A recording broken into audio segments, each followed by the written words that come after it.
మనమంతా కూడా దూరదృష్టితో 2047కి ఏం చేస్తా చెప్తూ ఇప్పుడు ఎక్కడా ఇగ్నోర్ చేయడానికి వీల్లేదు. అందుకే మీరు చూస్తే అధ్యక్ష, నేను ఇంత మునిపే చెప్పాను, ఏదైతే పెన్షన్లు ఇచ్చాం, పీడిఎస్ ని స్ట్రీమ్ లైన్ చేస్తున్నాం. మొన్న కూడా మేము డిస్కస్ చేసాం మనోహర్ గారితో, మినిస్టర్ గారితో. నేను చెప్పాను, ఈ రోజు ఏదైతే మనం పండించే ధాన్యం మన ప్రజలు ఆ రైస్ తినే పరిస్థితులు లేరు, మేలు వెరైటీ వేయించాలి.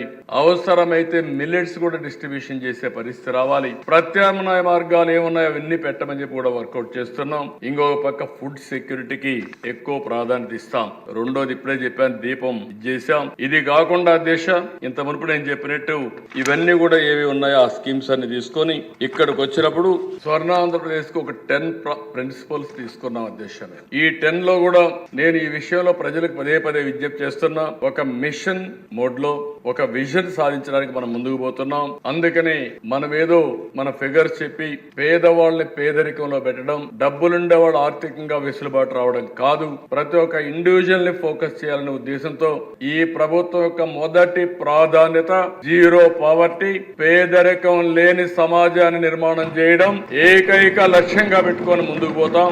అందుకనే మీరు చూస్తే అధ్యక్ష, ఈ రోజు ఏ పని చేసినా మనం దీంట్లోనే ముందుకు పోయే పరిస్థితికి వచ్చాం. ఇటీవల బీసీలకైతే స్వర్ణకారుల కార్పొరేషన్ ఏర్పాటు చేస్తూ సంక్షేమ కార్యక్రమాలు ఇవ్వడమే కాకుండా ఇంకొక పక్క 896 కోట్ల రూపాయలు నిధులు రిలీజ్ చేశాం. మత్స్యకారుల్ని దెబ్బతీసే 217 జీవోను రద్దు చేశాం. ఇంకొక పక్కన 34% రిజర్వేషన్ మళ్లీ తీసుకురావడానికి ఏమేం చేయాలో ఒక సబ్ కమిటీ వేసి స్థానిక సంస్థల్లో రిజర్వేషన్లు తీసుకురావడానికి మళ్లీ వర్కౌట్ చేస్తున్నాం. ఇది కాకుండా చట్టసభల్లో 33% రిజర్వేషన్లకి ప్రభుత్వం కట్టుబడి ఉన్నాం. ఈ అసెంబ్లీలో తీర్మానం చేసి ఢిల్లీకి పంపించాం. ఇది కాకుండా మీరు చూస్తే అధ్యక్ష, ఆర్థికంగా పైకి తీసుకురావడానికి గీత కార్మికులకు 10%, మద్యం షాపుల్లో రిజర్వేషన్లు పెట్టాం. వడ్డెర కులస్తులకి క్వారీల్లో 10% రిజర్వేషన్లు పెట్టి వాళ్ళకు ఆర్థిక వెసులుబాటు ఇస్తాం. చేనేత కార్మికులకు జీఎస్టీ ఎత్తేసాం.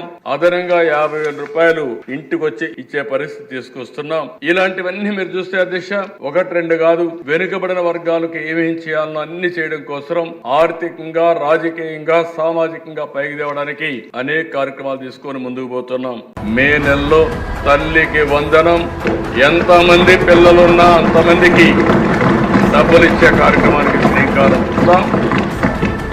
ఆ కార్యక్రమాన్ని కూడా ముందుకు తీసుకెళ్తాం.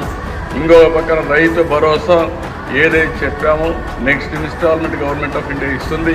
దాంతో జమ చేసి 3 ఇన్స్టాల్మెంట్స్ లో ప్రతి ఒక్క రైతుకు కూడా రైతు భరోసా కింద 20,000 చెప్పాం. దాన్ని పూర్తి చేస్తామని చెప్పి కూడా నేను తెలియజేసుకుంటున్నాను. గవర్నమెంట్ ఆఫ్ ఇండియా 6,000 ఇస్తారు, మనం ఒక 14,000 ఇస్తాం.